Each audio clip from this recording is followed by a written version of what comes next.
Destaque final, professor Marco Antônio Villa. O Brasil é o país das gambiarras.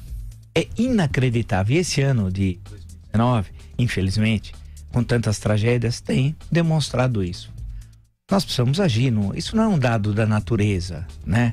As gambiarras, não é um furacão, um tsunami, uma erupção vulcânica. É um dado da natureza.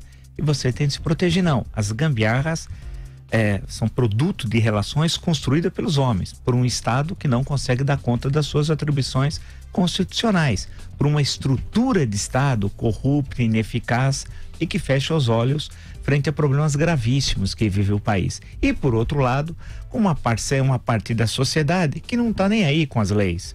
Ao contrário, sente-se, faz o possível para fraudar as leis e, da maior parte das vezes, através do uso da propina, como nós sabemos tanto e falamos tanto nos últimos anos, tal. É inacreditável, né? Um episódio recente de Minas Gerais, Brumadinho, são 320 mortos. Não é possível, né, que tudo isso passe e ninguém e fala assim, não, foi uma tragédia, ninguém imaginava que fosse ocorrer aquilo. Não, todos os documentos mostram o oposto disso, a irresponsabilidade da empresa, né? É um assassinato de 320 pessoas. É inacreditável o que aconteceu.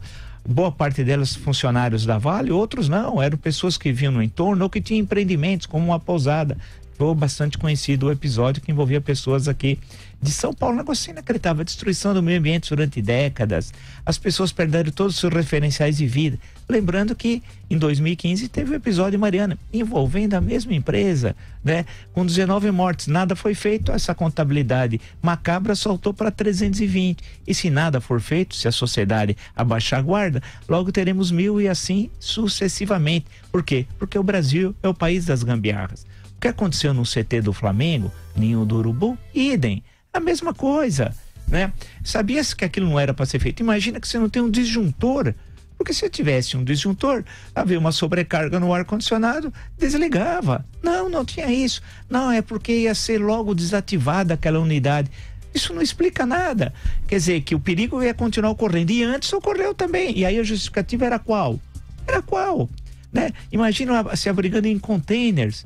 Quando você vê como era aquela estrutura, você fala, isso é um absurdo, né? E tinha multas, mais de 30, né? Aquilo era um estacionamento originalmente, etc.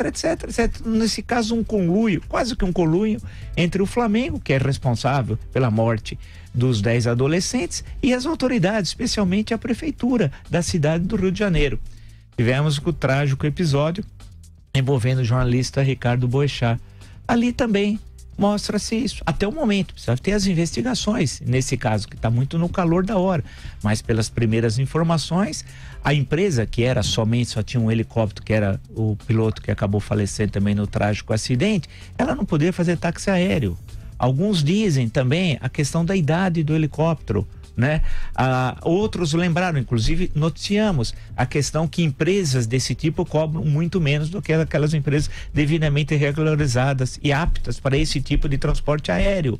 Mas por quê? Porque optou-se provavelmente naquilo que era mais barato. Falou, não vai acontecer nada. E ninguém está fiscalizando. É sempre assim. Pergunta é até quando o Brasil vai continuar a ser um país das gambiarras.